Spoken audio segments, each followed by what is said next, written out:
Good morning dear students, welcome to DNA commerce. कसे आहात? I hope मजेत असाल आणि अकाउंटन्सी एन्जॉय करत असाल फक्त DNA कॉमर्स सोबत. तर विद्यार्थी मित्रांनो, तुम्हाला सर्वांना माहीतच आहे BCom मध्ये शिकणाऱ्या विद्यार्थ्यांसाठी अकाउंटन्सी या विषयाची लेक्चर सिरीज आपली चालू झालेली आहे आणि या लेक्चर सिरीजमध्ये आपण टॉपिक शिकत आहोत कोऑपरेटिव्ह सोसायटी फायनल अकाउंट.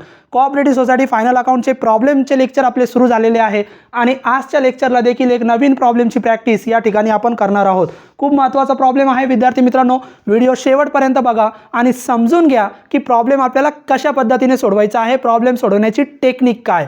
तर विद्यार्थी मित्रांनो, प्रॉब्लेम सोडवण्यापूर्वी जर तुम्ही आपल्या चॅनलला नवीन आलेला असाल तर आपल्या व्हिडिओला लाईक करत चला, आपल्या चॅनलला सबस्क्राईब करा आणि जास्तीत जास्त कॉमर्सच्या विद्यार्थ्यांपर्यंत हा चॅनल शेअर करा. कारण अकाउंटन्सीसाठी एक कंप्लीट पॅकेज म्हणजे फक्त DNA कॉमर्स. कनेक्ट करा, सबस्क्राईब करा आणि अकाउंटन्सी शिका अगदी फ्री. तर आपण प्रॉब्लेम बघूया. प्रॉब्लेममध्ये तुम्हाला माहिती आहे विद्यार्थी मित्रांनो, ट्रायल बॅलन्स दिला जातो आणि ॲडजस्टमेंट दिल्या जातात. आपला पहिला टास्क आहे, आपण ॲडजस्टमेंटला स्टार करून घेणार. तर इथं कोऑपरेटिव्ह सोसायटीला आपल्याला काय काय बनवायचं इथं सांगितलं जातं बघा. आदित्य क्रेडिट कोऑपरेटिव्ह सोसायटी आहे, प्रॉफिट अँड लॉस अकाउंट आणि बॅलन्स शीट बनवा असं सांगितलेलं आहे. तर जेवढं जे सांगितलं तेच बनवायचं आहे आपल्याला. मग आपण प्रॉफिट अँड लॉस अकाउंट आणि बॅलन्स शीट बनवून घेणार. फॉर्म N मध्ये 16 खर्च लिहिणार, प्रत्येक खर्चाखाली जागा सोडणार. 5 इन्कम लिहिणार, जागा सोडणार प्रत्येकाखाली. त्याच्यानंतर बॅलन्स शीट सुद्धा फॉर्म N मध्ये बनवणार. 12 लायबिलिटीज लिहिणार, प्रत्येक लायबिलिटीसाठी जागा सोडणार. 2 नंबर आणि 11 नंबर लायबिलिटीला जास्त जागा सोडायची. 11 असेट लिहिणार, प्रत्येक असेटच्या खाली जागा सोडायची. किती जागा सोडायची थेरी लेक्चरमध्ये मी तुम्हाला सांगितलेलं आहे, त्या पद्धतीने जागा सोडत चला. आता आपण बघणार ॲडजस्टमेंट. मग पहिली ॲडजस्टमेंट डेप्रिसिएशन 10% सांगितलं फर्निचरवर. मग फर्निचरला आपण स्टार करून घेऊया. फर्निचर इथं दिलेलं आहे बघा, मग फर्निचरला आपण स्टार करूया. त्याच्यानंतर दुसरी ॲडजस्टमेंट इंटरेस्ट दोन्हीकडे असतो, डेबिट आणि क्रेडिट. आपल्याला ओळखता आलं पाहिजे ॲडजस्टमेंट डेबिटच्या इंटरेस्टवर सोडवायची का क्रेडिटच्या इंटरेस्टवर.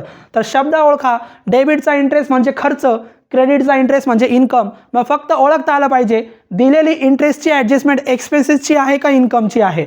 तर इंटरेस्ट ॲक्र्यूड ऑन इन्व्हेस्टमेंट, ॲक्र्यूड शब्द आला, ॲक्र्यूड म्हणजे मिळणे. मग इंटरेस्ट मिळणार आहे कशावर, इन्व्हेस्टमेंटवर 1000 रुपये. मग इन्व्हेस्टमेंटवर इंटरेस्ट मिळणार आहे, मिळणार म्हणजे इन्कम म्हणजे क्रेडिट साईड. मग क्रेडिटच्या इंटरेस्टला स्टार करा. मग इथं 2 इंटरेस्ट आले, इंटरेस्ट ऑन लोन आणि इंटरेस्ट ऑन फिक्स्ड डिपॉझिट. एकाला स्टार करून ठेवा, इंटरेस्ट ऑन फिक्स्ड डिपॉझिट. त्याच्यानंतर तिसरं ऑनरेरियम पेबल. ऑनरेरियम म्हणजे सॅलरीवर ॲडजस्टमेंट आहे, त्याला स्टार करा ऑनरेरियमला. स्टॉक ऑफ स्टेशनरीचा स्टॉक, क्लोजिंग स्टॉकची नवीन ॲडजस्टमेंट आज आपण शिकणार आहोत. प्रिंटिंग अँड स्टेशनरी नावाचा इथं खर्च आहे, त्याला स्टार करा. आणि last adjustment provide for bad and doubtful debts म्हणजे RDDची ॲडजस्टमेंट जर आली तर आपण डेटर्सला स्टार करत होतो, आता करू नका. कारण RDDची ॲडजस्टमेंट आपण डायरेक्ट सोडवणार आहोत. कशी ती शेवटपर्यंत व्हिडिओ बघा आणि समजून घ्या. आता ज्यांना ॲडजस्टमेंट आहे त्यांना आपण स्टार करून घेतलं आहे, त्यांचे 2 इफेक्ट करा. ज्यांना स्टार नाही त्यांचा एकच इफेक्ट करा, कारण त्यांच्यावर ॲडजस्टमेंट नाही. आता कशावर ॲडजस्टमेंट आहे लक्षात ठेवा, मी हे क्लोज करत आहे. तर आता आपण सोडूया. पहिल्यांदा सोडवण्याची टेक्निक आहे डेबिट बॅलन्सेस सोडवा. आणि जोपर्यंत तुम्ही डेबिट बॅलन्सेस सोडवता आहे तोपर्यंत एवढाच नियम लक्षात ठेवायचा, डेबिटमध्ये दिलेला प्रत्येक ट्रान्झॅक्शन एक्सपेन्सेस असू शकतो किंवा असेट असू शकतो. जर तो एक्सपेन्सेस असेल तर फक्त डेबिट साईडला रेकॉर्ड करा. कोणत्या अकाउंटच्या, प्रॉफिट अँड लॉस अकाउंटच्या. मग डेबिट साईडला आपण रेकॉर्ड करणार प्रॉफिट अँड लॉस अकाउंटच्या, P&L अकाउंटच्या. आणि असेट असेल तर असेटला रेकॉर्ड करा. मग पहिला दिला लोन. आता लोन तुम्हाला माहीत झालं पाहिजे, 4-5 ट्रान्झॅक्शन असे जे दोन्हीकडे देऊ शकतात. मग लोन डेबिटमध्ये पण येऊ शकतो, क्रेडिटमध्ये पण येऊ शकतो. लोन जर आला तर लोन प्रॉफिट अँड लॉस अकाउंटला रेकॉर्ड नाही करायचा, लोन फक्त बॅलन्स शीटला रेकॉर्ड करायचा. कुठे, डेबिटमध्ये आलेला असेल तर असेटला रेकॉर्ड करा, क्रेडिटमध्ये आलेला असेल तर लायबिलिटीला रेकॉर्ड करा. मग हा लोन डेबिटमध्ये आला म्हणजे असेटला रेकॉर्ड करायचा आहे. मग असेटला या, असेटला टोटल 11 असेट आहे, त्याच्यापैकी 4 नंबरची असेट आपण लोनसाठी बनवलेली आहे. 4 नंबर असेटमध्ये सर्व लोन लिहून घ्या. मग 2 लोन आहे, मीडियम टर्म आणि एमर्जन्सी. मग नंबर 1 मीडियम टर्म. प्रॉब्लेमवर लक्ष द्या. मीडियम टर्म प्रॉब्लेम आपण छोटा करू आणि सोल्युशन थोडा मोठा करू. मग मीडियम टर्म दिलेला आहे इथं. आता फक्त डेबिट बॅलन्सेस लक्षात ठेवा, क्रेडिट नंतर सोडवायची आपल्याला. मीडियम टर्म दिलेला आहे 8,20,000. मग डायरेक्ट आउटर कॉलम 8,20,000. त्याच्यानंतर 2 number emergency.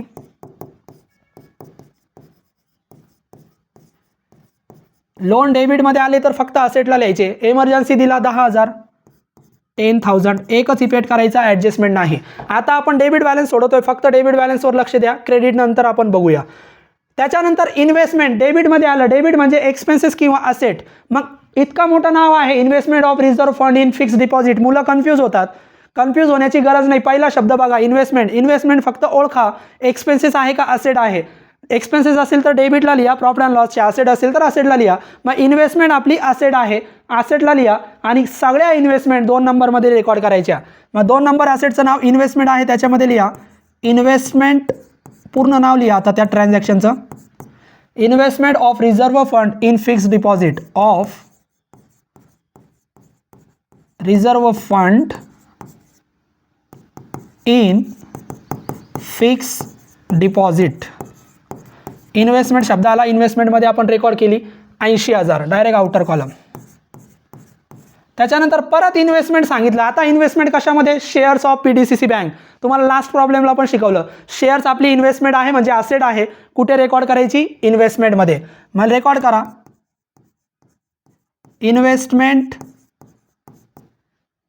Investment in shares of PDCC bank. PDCC बँकेचे शेअर्समध्ये इन्व्हेस्टमेंट केली. Direct outer column 40,000. 40,000ची इन्व्हेस्टमेंट. दोन्ही इन्व्हेस्टमेंटचे मोठे नाव आले होते. फक्त लक्षात ठेवा इन्व्हेस्टमेंट नाव आलं तर असेटला रेकॉर्ड करायचं 2 नंबर असेटमध्ये. त्याच्यानंतर इंटरेस्ट. इंटरेस्टचा नियम मी तुम्हाला शिकवलेला आहे. इंटरेस्टसुद्धा दोन्हीकडे देऊ शकतात. तर इंटरेस्ट फक्त प्रॉफिट अँड लॉस अकाउंटला लिहायचा. कुठे, डेबिटला आलेला असेल तर प्रॉफिट अँड लॉसच्या डेबिटला लिहा, क्रेडिटला आलेला असेल तर क्रेडिटला लिहा. आता डेबिटला आला मग प्रॉफिट अँड लॉसच्या डेबिटला पहिलाच खर्च हा इंटरेस्ट आहे, मग त्याच्यामध्ये रेकॉर्ड करा इंटरेस्ट ऑन कॅश क्रेडिट. मग याच्यामध्ये रेकॉर्ड करा डेबिटचा इंटरेस्ट डेबिटमध्ये, क्रेडिटचा क्रेडिटमध्ये. Interest on cash credit. मग कॅश क्रेडिटवर इंटरेस्ट आहे 16,000, डायरेक्ट आउटर, कारण त्याच्यावर ॲडजस्टमेंट नाही. ॲडजस्टमेंट इकडच्या इंटरेस्टवर आहे. त्याच्यानंतर ऑनरेरियम टू सेक्रेटरी. ऑनरेरियम म्हणजे सॅलरी. मग ऑनरेरियम टू सेक्रेटरी, सेक्रेटरीला सॅलरी दिली. सॅलरी जनरली आपण 3 नंबरमध्येच लिहितो. 5 नंबरमध्ये आपण मॅनेजिंग डायरेक्टरची सॅलरी लिहितो. मग ऑनरेरियम टू सेक्रेटरी इथे लिहा 3 नंबर खर्चामध्ये. ऑनरेरियम टू सेक्रेटरी इनरला लिहा, कारण त्याच्यावर ॲडजस्टमेंट आहे 4,000. आणि लगेच ॲडजस्टमेंट सोडवा. Adjustment number 3 honorarium payable to secretary ₹400. Payable शब्द आला. पेबल म्हणजे देणे. मग एखादा खर्च पेबल असेल किंवा अनपेड असेल तर त्याला आउटस्टँडिंग म्हणतात. पेबल अनपेड हे पर्यायी शब्द आहे. ॲडजस्टमेंटमध्ये जर आले तर ते आउटस्टँडिंगची ॲडजस्टमेंट आहे, लक्षात ठेवा. ॲडजस्टमेंटचे लेक्चर बघा, तिथं मी सगळं सांगितलेलं आहे.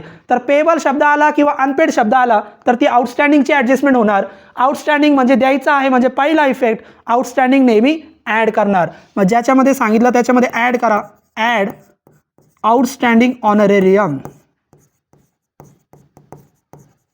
400 आणि डायरेक्ट आउटरला लिहा 4,400. आता ही ॲडजस्टमेंट आहे, 2 इफेक्ट करावे लागतील. ॲडजस्टमेंट आउटस्टँडिंग पहिल्यांदा ॲड करतात आणि दुसऱ्यांदा ते द्यायचे आहे म्हणून लायबिलिटीला रेकॉर्ड करतात. लायबिलिटी नंबर 7 करंट लायबिलिटी आणि प्रोव्हिजन. मग करंट लायबिलिटीमध्ये रेकॉर्ड करा. आपण थोडं जागा ॲडजस्ट करूया. लायबिलिटी नंबर 7 मध्ये रेकॉर्ड करा.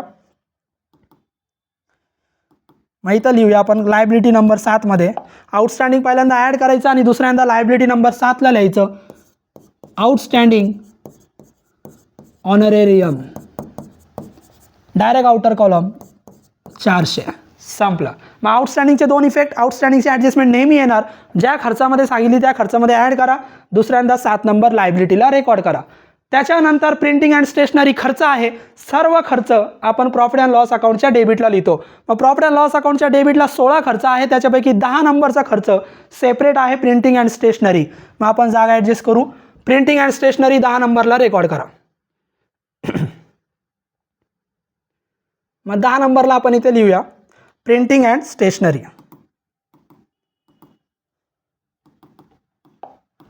आता प्रिंटिंग अँड स्टेशनरी किती आहे विद्यार्थी मित्रांनो बघा. तर प्रिंटिंग अँड स्टेशनरी इथं दिलेला आहे 1,500 आणि त्याच्यावर ॲडजस्टमेंट आलेली आहे. मग प्रिंटिंग अँड स्टेशनरीमध्ये इनरला अमाऊंट लिहा 1,500 आणि लगेच ॲडजस्टमेंट सोडवा. 4 number stock of stationery on 31 March. 31 March म्हणजे 31 मार्च म्हणजे क्लोजिंग डेट, शेवटची डेट आहे, त्या वर्षी त्या दिवसाला वर्ष संपतो. मग क्लोजिंग डेटला स्टॉक असेल तर त्याला क्लोजिंग स्टॉक म्हणतात. 500 ॲडजस्टमेंट शिकवली होती मी. क्लोजिंग स्टॉक स्टेशनरीचा जर दिला तर क्लोजिंग स्टॉक जेव्हा जेव्हा तुम्ही डेबिटला इफेक्ट करणार प्रॉफिट अँड लॉसच्या, तो पहिला इफेक्ट नेहमी लेस करा. मग जेव्हा जेव्हा स्टेशनरीवर क्लोजिंग स्टॉक येणार, स्टेशनरीमधून क्लोजिंग स्टॉक लेस करा. मग लिहा लेस क्लोजिंग स्टॉक, तो दिलेला आहे 500 लेस करा, आउटरला येणार 1000. आता दोन इफेक्ट करावे लागतील कारण ॲडजस्टमेंट आहे. मग क्लोजिंग स्टॉक पहिल्यांदा स्टेशनरीमधून लेस करणार आणि दुसऱ्यांदा क्लोजिंग स्टॉक आपली असेट आहे, मग असेटला रेकॉर्ड करा. कोणत्या असेटमध्ये? 6 नंबर असेट, करंट असेटमध्ये. मग करंट असेटमध्ये लिहा क्लोजिंग स्टॉक ऑफ स्टेशनरी. परत आउटर कॉलम मोठा करू आणि प्रॉब्लेम थोडा छोटा करू. 500. तर या पद्धतीने आपण क्लोजिंग स्टॉकची ॲडजस्टमेंट विद्यार्थी मित्रांनो सोडवली. क्लोजिंग स्टॉकचा पहिला इफेक्ट स्टेशनरीमधून लेस करा, दुसऱ्यांदा 6 नंबर असेटला रेकॉर्ड करा. आता परत इथं चेक करा काय कुठपर्यंत आलो. Stationery annual general meeting expenses खर्च आहे. सगळे खर्च आपण प्रॉफिट अँड लॉसच्या डेबिटला लिहितो. मग मीटिंग एक्सपेन्सेस तुम्ही म्हणणार सर पहिल्या 15मध्ये मीटिंग एक्सपेन्सेस नाही आहे, 16 नंबरमध्ये अदर एक्सपेन्सेसमध्ये रेकॉर्ड करा. रेकॉर्ड केलं तरी चालेल, पण तुम्ही लास्ट प्रॉब्लेमला पण सांगितलं जेव्हा जेव्हा मीटिंग नावाचा खर्च येईल तेव्हा तो 6 नंबरमध्ये लिहित चला. 6 नंबर हा मीटिंगसाठीच आहे. मग इथे लिहा त्याचं पूर्ण नाव लिहा, ॲन्युअल जनरल मीटिंग एक्सपेन्सेस 6 नंबरमध्ये. ॲन्युअल जनरल मीटिंग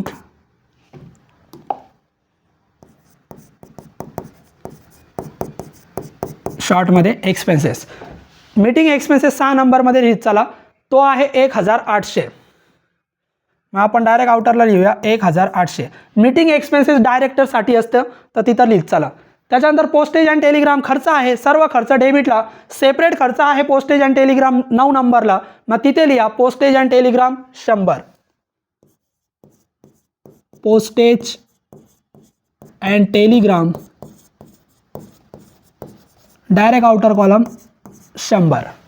त्याच्यानंतर पुढचा आहे ऑडिट फी. खर्च आहे, खर्च म्हणजे डेबिटला. प्रॉफिट अँड लॉसच्या डेबिटला ऑडिट फीसुद्धा सेपरेट आहे आपल्याकडे. ऑडिट फी आपल्याकडे 11 नंबरला आहे. मग 11 नंबरला ऑडिट फी लिहा. थोडं आपण वरती घेऊया. 11 नंबरला आपल्याकडे ऑडिट फी आहे. मग ऑडिट फीच्या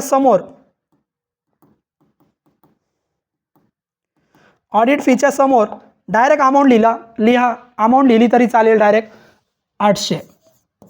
ऑडिट फी किती आहे? 800. ऑडिट फी नंतर ट्रॅव्हलिंग एक्सपेन्सेस, प्रवास खर्च.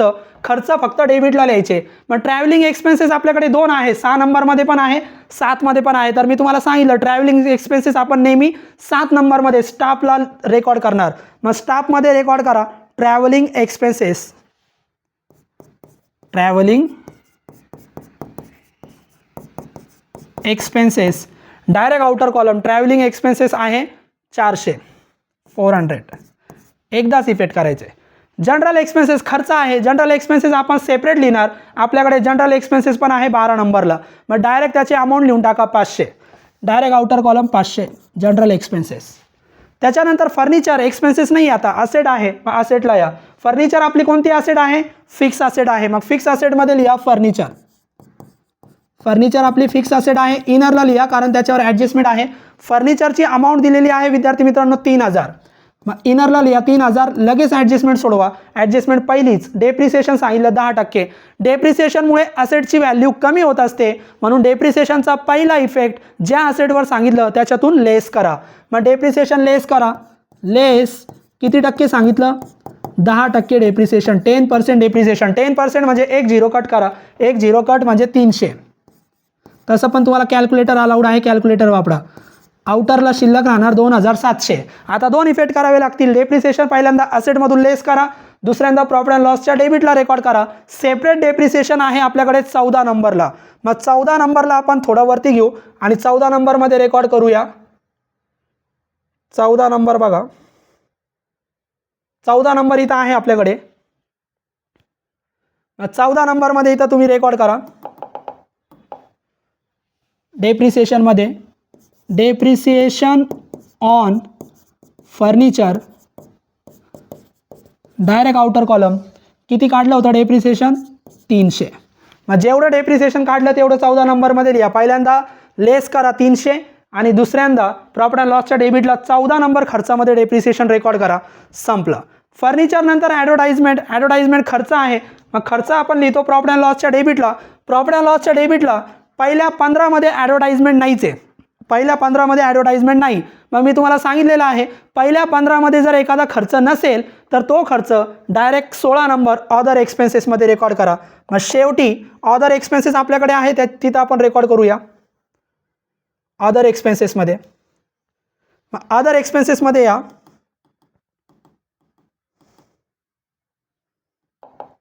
एखादा खर्च पहिल्या 15मध्ये जर आलेला नसेल तर तो 16 नंबरमध्ये लिहा ॲडव्हर्टाइजमेंट. मग ॲडव्हर्टाइजमेंट अदर एक्सपेन्सेसमध्ये आपण रेकॉर्ड करूया डायरेक्ट आउटर कॉलम 500. ॲडव्हर्टाइजमेंट नंतर विद्यार्थी मित्रांनो इन्शुरन्ससुद्धा खर्च आहे आणि इन्शुरन्ससुद्धा पहिल्या 15मध्ये कुठेच नाही आहे. मग पहिल्या 15मध्ये जर एखादा खर्च येत नसेल तर तो अदरमध्ये लिहा. मग अदरमध्ये लिहा इन्शुरन्स. इन्शुरन्स आहे दिलेला 600 एकदाच रेकॉर्ड करायचं आहे. त्याच्यानंतर पुढचं कॅश ॲट बँक आणि कॅश इन हँड. डेबिटमध्ये कॅश आल्या तर ते असेट आहे, असेटला रेकॉर्ड करा. मग कोणत्या असेटला तर पहिलीच असेट आहे कॅश नावाची, त्याच्यामध्ये सगळे असेट कॅशच्या रेकॉर्ड करायच्या. मग इथे लिहा कॅश ॲट बँक 1 नंबर असेटला cash at bank direct outer column 15,000. त्याच्यानंतर लिहा कॅश इन हँड. सगळ्या कॅश 1 नंबर असेटमध्ये लिहित चला. कॅश इन हँड ती दिलेली आहे 200. डेबिट बॅलन्सेस सगळे सोडून झाले. मग डेबिट बॅलन्सेस आपण फक्त असेटला रेकॉर्ड केले किंवा एक्सपेन्सेस म्हणून डेबिटला प्रॉफिट अँड लॉसच्या. आता क्रेडिट बॅलन्स. मग डेबिट बॅलन्स झाल्यानंतर क्रेडिट बॅलन्स सोडवा. आता आपण क्रेडिट बॅलन्सवर लक्ष देऊया. मग क्रेडिट बॅलन्स सोडवताना क्रेडिटचा नियम वापरा. क्रेडिटचा नियम काय? क्रेडिटमध्ये दिलेला ट्रान्झॅक्शन इन्कम किंवा लायबिलिटी. जर तो इन्कम असेल तर क्रेडिटला रेकॉर्ड करा प्रॉफिट अँड लॉस अकाउंटच्या आणि इन्कम नसेल तर लायबिलिटीला रेकॉर्ड करा. फक्त एवढंच करा. मग शेअर कॅपिटल इन्कम आहे का लायबिलिटी आहे? लायबिलिटी आहे. मग लायबिलिटीला रेकॉर्ड करा. मग लायबिलिटी नंबर किती तर 12 लायबिलिटी आहे. त्याच्यापैकी पहिलीच लायबिलिटी आहे कॅपिटलची. मग पहिली लायबिलिटी आपली कॅपिटल आहे. त्या कॅपिटलमध्येच आपल्याला आपला कॅपिटल रेकॉर्ड करावा लागेल. मग इथं 2 कॅपिटल दिलेले आहे विद्यार्थी मित्रांनो, ॲथोराईज आणि पेडअप. ॲथोराईज कॅपिटल हा रजिस्टर कॅपिटल असतो, तो टोटलमध्ये घ्यायचा नाही, त्याच्या खाली अंडरलाईन लिहायची. जसा कॅपिटल दिला तसा लिहा. Number 1 ॲथोराईज capital. ॲथोराईज capital direct outer column 10 lakh आणि या कॅपिटलच्या खाली तुम्ही डबल अंडरलाईन करा. हा कॅपिटल टोटलमध्ये घ्यायचा नाही. आपला ओरिजिनल कॅपिटल हा आहे पेडअप कॅपिटल 6 लाख. मग इथे तुम्ही लिहा 2 नंबर पेडअप कॅपिटल आणि तो लिहा डायरेक्ट आउटर कॉलमला 6 लाख. तर जेवढे कॅपिटल दिले ते कॅपिटल लायबिलिटीला रेकॉर्ड करा. त्याच्यानंतर कॅश क्रेडिट PDCC बँक. आता क्रेडिटमध्ये दिलं, क्रेडिटमध्ये जर तुम्ही अडकले तर नियम वापरा. क्रेडिटमध्ये दिलेलं ट्रान्झॅक्शन इन्कम किंवा लायबिलिटी. मग कॅश क्रेडिट इन्कम आहे का लायबिलिटी आहे? लक्ष द्या. तर कॅश क्रेडिट हा लायबिलिटी आहे. कॅश क्रेडिट म्हणजे लोन, कर्जाचा एक प्रकार आहे कॅश क्रेडिट. मग कॅश क्रेडिट हा लोन आहे म्हणजे लायबिलिटी आहे. मग कॅश क्रेडिट रेकॉर्ड करा लायबिलिटीला. मग लायबिलिटीला रेकॉर्ड कुठे करायचं तर लायबिलिटीला 4 नंबर आणि 5 नंबरमध्ये आपण लोन रेकॉर्ड करतो. लोन कोणत्या बँकेचं सांगितलं? PDCC bank. सेक्युअर्ड अनसेक्युअर्ड काहीच नाही सांगितलं तर आपण सेक्युअर्डमध्ये रेकॉर्ड करूया. तुम्ही अनसेक्युअर्डमध्ये रेकॉर्ड केले तरी चालतात. कॅश क्रेडिट कंसामध्ये PDCC बँक. तर लक्षात घ्या कॅश क्रेडिट जेव्हा जेव्हा येणार तो लोन असणार. लक्षात घ्या cash credit 1,35,000 direct outer column एकदाच रेकॉर्ड करा. कॅश क्रेडिट नंतर इंटरेस्ट सांगितलं होतं मी. इंटरेस्ट फक्त प्रॉफिट अँड लॉस अकाउंटला रेकॉर्ड करायचं. डेबिटला आला तर डेबिटला, क्रेडिटला आला तर क्रेडिटला. मग आता क्रेडिटला आला मग प्रॉफिट अँड लॉसच्या क्रेडिटला चला. मग प्रॉफिट अँड लॉसच्या क्रेडिटला आपण प्रॉफिट अँड लॉस खाली घेऊया. पहिलाच इन्कम आपला क्रेडिट इंटरेस्ट आहे. मग डायरेक्ट खाली घ्या आणि पहिल्या इन्कममध्ये या. इथं आपला पहिलाच इन्कम इंटरेस्ट आहे. मग याच्यामध्ये काय करायचं बरेच मुलं कन्फ्यूज होतात, सर इथं 2 इंटरेस्ट आलेले, इथं 2 येऊ द्या किंवा 3 येऊ द्या किंवा 4 येऊ द्या, जेवढे पण इंटरेस्ट आले तेवढे सगळे लिहून घ्या आणि नंतर ॲडजस्टमेंट सोडवा. मग कोणकोणते आले लिहा. इंटरेस्ट ऑन लोन, जेवढे इंटरेस्ट क्रेडिटला आले तेवढे सगळे क्रेडिट साईडला रेकॉर्ड करा. इंटरेस्ट ऑन लोन तो दिलेला आहे 1,20,000. त्याच्या खाली अजून एक इंटरेस्ट दिलाय बघा इथं, इंटरेस्ट ऑन फिक्स्ड डिपॉझिट, ज्याला आपण स्टार केलं होतं 7,000, तो याच्यातच आता इथंच दिला म्हणून याच्यात ऍड करून टाका. इंटरेस्ट ऑन फिक्स डिपॉझिट तो आहे 7,000. आता आपल्याकडे एवढे 2च इंटरेस्ट दिले होते, आता 2 इंटरेस्ट मिळून किती झाले आपल्याकडे 1,27,000 एवढा इंटरेस्ट आपल्याला मिळणार आहे, इन्कम आहे तो आपला. आता ॲडजस्टमेंट सोडवा. Interest accrued on investment amounted ₹1,000. Interest आपल्याला ॲक्र्यूड म्हणजे मिळणे, किती इंटरेस्ट मिळणार आहे 1,000. मी तुम्हाला लास्ट प्रॉब्लेममध्ये हीच ॲडजस्टमेंट अशीच सोडवली होती. जेव्हा जेव्हा इंटरेस्ट तुम्ही सोडवणार, पहिला इफेक्ट इंटरेस्टचा नेहमी ॲड करा, कारण तो इंटरेस्ट त्याच्यामध्ये आपल्याला मिळणार आहे. मग जेव्हा जेव्हा मिळणार म्हणजे ॲड करा, ॲड इंटरेस्ट ॲक्र्यूड, इंटरेस्ट ॲक्र्यूड. ॲडजस्टमेंटमध्ये दिलेला इंटरेस्ट नेहमी ॲड करा. किती मिळणार 1,000. आउटरला लिहा 1,28,000. आउटरला लिहा 1,28,000. आता हा इंटरेस्ट आपल्याला मिळणार होता म्हणून आपण पहिल्यांदा ॲड केला. तर इंटरेस्टचा पहिला इफेक्ट तुम्ही जर डेबिटला इंटरेस्ट सोडवला तरी ॲड करायचा, क्रेडिटला सोडवला तरी ॲड करायचा, म्हणजे जो जो इंटरेस्ट ॲडजस्टमेंटमध्ये देणार तो पहिल्यांदा ॲडच करा. आता दुसऱ्यांदा डेबिटचा इंटरेस्ट जर असेल तर दुसऱ्यांदा लायबिलिटी नंबर 9ला रेकॉर्ड करतात, कारण तो द्यायचा आहे, हा मिळणार आहे. मग जो इंटरेस्ट तुम्हाला मिळणार आहे क्रेडिटचा तो दुसऱ्यांदा असेटला रेकॉर्ड करतात, असेट नंबर 9 अदर आयटेममध्ये. मग अदर आयटेममध्ये रेकॉर्ड करा इंटरेस्ट ॲक्र्यूड, इंटरेस्ट ॲक्र्यूड, ॲक्र्यूड म्हणजे मिळणे. मग इंटरेस्ट किती मिळणार आहे 1,000. छोटा करा प्रॉब्लेम, आउटरला लिहा 1,000. इंटरेस्ट ॲक्र्यूड आपल्याला 1,000 रुपये मिळणार आहे. ॲडजस्टमेंट संपली. काय कशी सोडवणार, तर इंटरेस्टचा पहिला इफेक्ट ॲडजस्टमेंटचा क्रेडिटमध्ये ॲड करा आणि दुसऱ्यांदा क्रेडिटचा इंटरेस्ट दुसऱ्यांदा मिळणार आहे म्हणून असेट नंबर 9ला रेकॉर्ड करा. आता परत प्रॉब्लेम मोठा करूया. क्रेडिट बॅलन्सेस आपले चालू आहे विद्यार्थी मित्रांनो, इंटरेस्टपर्यंत आपण आलो.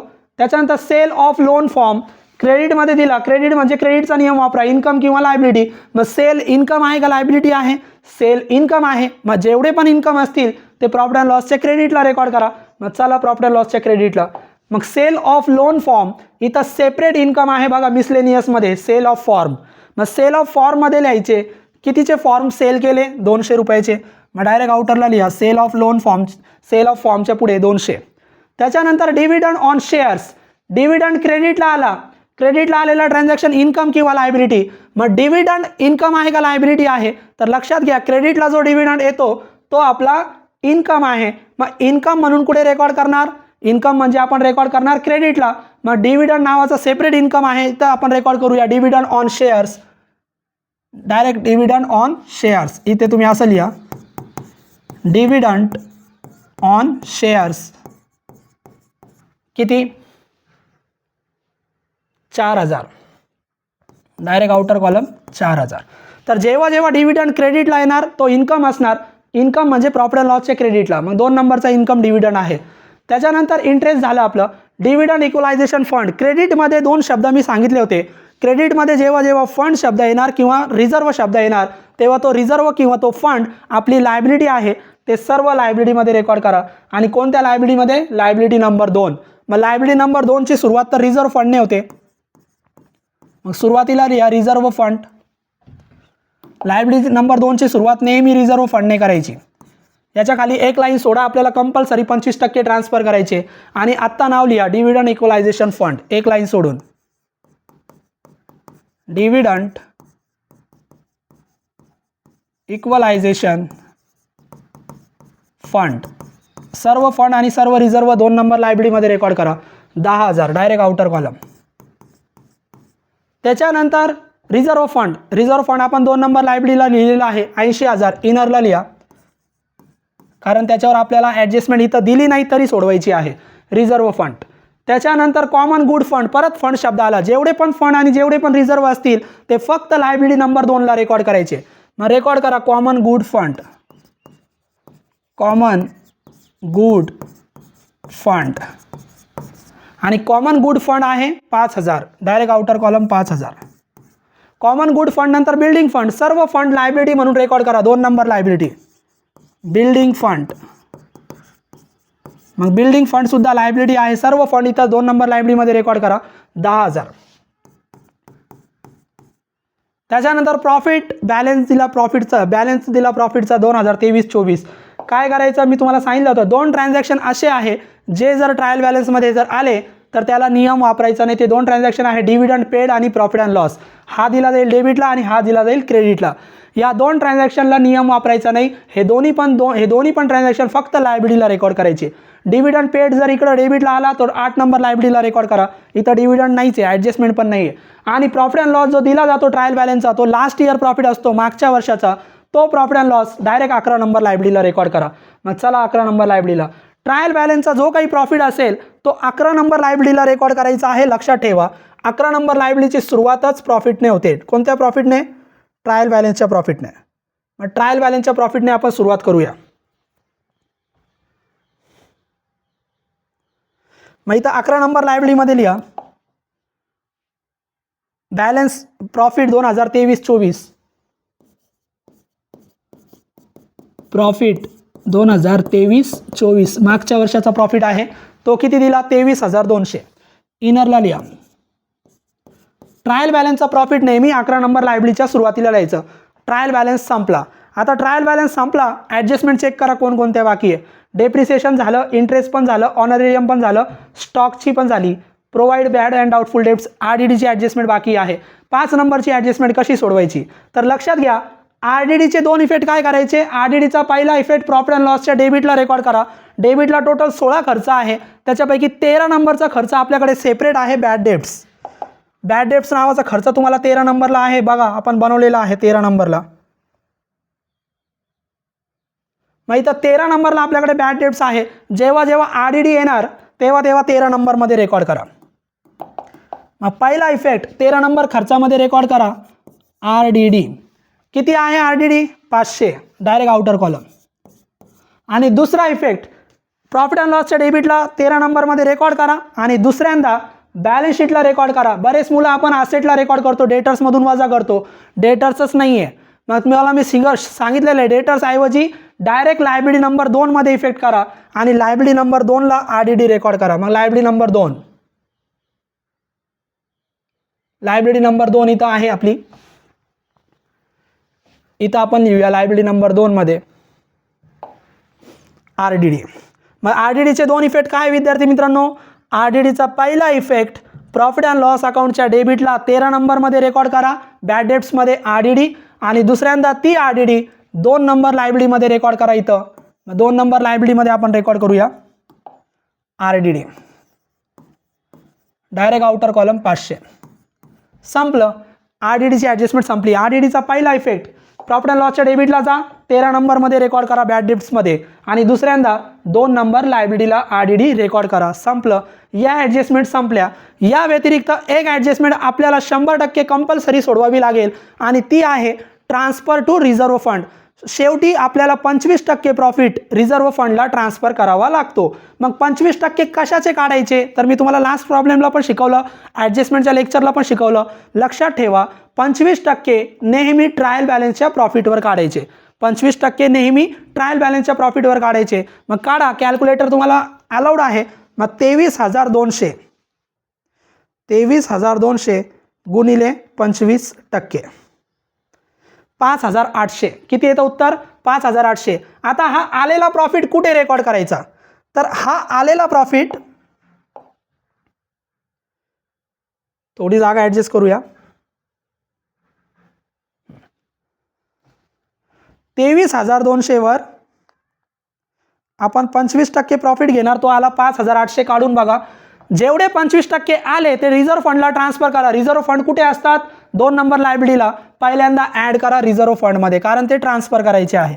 मग रिझर्व्ह फंडमध्ये लिहा ॲड, एक लाईन सोडली होती तिथं, ॲड 25% ट्रान्सफर,